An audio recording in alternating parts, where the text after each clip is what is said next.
Alors Sophia, toi tu t'intéresses au foot. Exactement, le ménage et le foot. Que demander de plus, chers amis? C'est la fille de l'émission quand même. C'est ça, là il n'y a pas de sexisme, il y a un peu de tout. Du tout.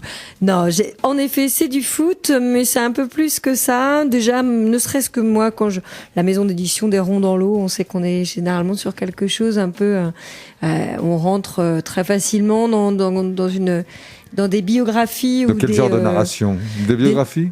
Ouais, des biopics, ouais, qui sont généralement plutôt intéressants, même si on ne connaît pas le sujet particulièrement. Et là, c'est un petit peu mon cas pour le foot. C'est la vie de Platini. Ça s'appelle Zlatan. Ah, Zlatan. Ibrahimovic. Histoire d'un champion. Voilà, bravo. Moi, je connaissais pas ça. Mais non, tu connaissais pas Zlatan.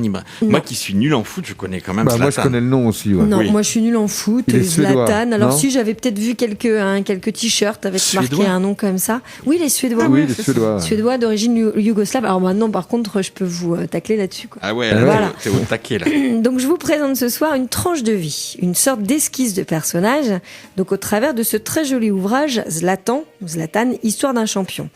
Donc Zlatan, c'est l'histoire d'un champion, parcourt plusieurs facettes de la vie de Zlatan, du quartier populaire par le bas niveau de la vie de ses habitants et impopulaire par sa mauvaise réputation, dans lequel il naquit puis grandit, toujours un ballon entre les pattes, de son père dont le frigo était toujours vide, ou de sa mère qui était également pauvre mais avait toujours quelque chose à manger, et puis en fond, la Yougoslavie, ses racines, où la guerre fait toujours rage.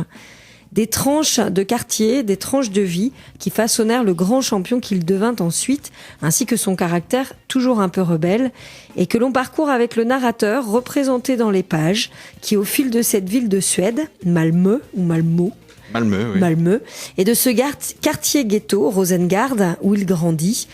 Cet auteur nous narre tantôt des anecdotes sur la vie du jeune Zlatan, tantôt ses propres interprétations sur les raisons pour lesquelles Zlatan, est devenu également si populaire. Donc nul besoin de savoir qui est Zlatan Ibrahimovic pour apprécier l'album que nous propose Paolo Castaldi. Grand fan du footballeur, Paolo Castaldi arrive à nous faire apprécier cette lecture par ce choix de récit plutôt général, qui ne rentre pas trop dans des détails précis de la vie du futur joueur, mais qui arrive à faire ressortir une teinte plus grande de ce qu'il a traversé, des personnes qu'il a rencontrées, des endroits qu'il a fréquentés.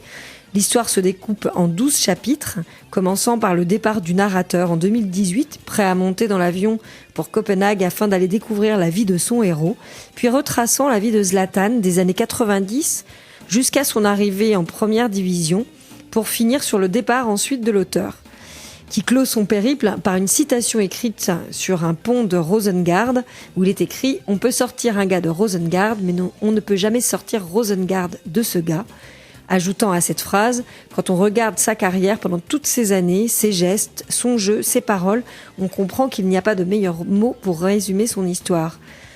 Accompagné d'un graphisme crayonné, tout de noir et de blanc, ou de couleurs sombres, le découpage est tantôt fait de cases ou de pleines pages comportant un seul dessin, souvent empreint de beaucoup d'émotion et de dynamisme, ou de plusieurs dessins donnant une impression de carnet de route. L'aspect est donc assez réaliste, mais les visages parfois un peu effacés donnent cette impression de pensée du narrateur. C'est vraiment de la qualité visuelle de l'ouvrage est très bonne.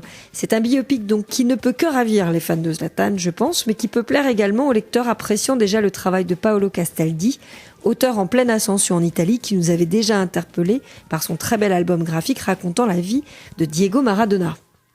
Ah, il est sur le foot, le gars. Il est sur le foot, mais il est aussi sur la boxe, en effet, sur le sport en général, voilà. Et c'est sa manière de raconter, c'est très intéressant en fait pour découvrir la vie de gens qu'on ne connaît pas. C'est sorti chez Des Ronds dans l'eau, ça s'appelle Zlatan, l'histoire d'un champion. Ce sont donc 128 très belles pages en couleur pour 18 €. C'est sorti donc ce mois de septembre. Merci Sophia, ça t'a donné envie de regarder un match, de voir Zlatan jouer ou pas? Pas à ce point, quand même. Alors, si, d'aller voir un petit peu le caractère du gars, et en effet, du coup, avec un fond de connaissances qui fait qu'on se prend pas juste certainement son caractère un peu bouillonnant voilà. Ouais, c'est ça, on peut le dire. Voilà, mais il avait cette réputation. Cet album, ça permet, il donne une vue un peu plus générale de ce qu'un quartier peut construire, mais pas simplement Zlatan, mais tous les autres petits gars qui sont, voilà.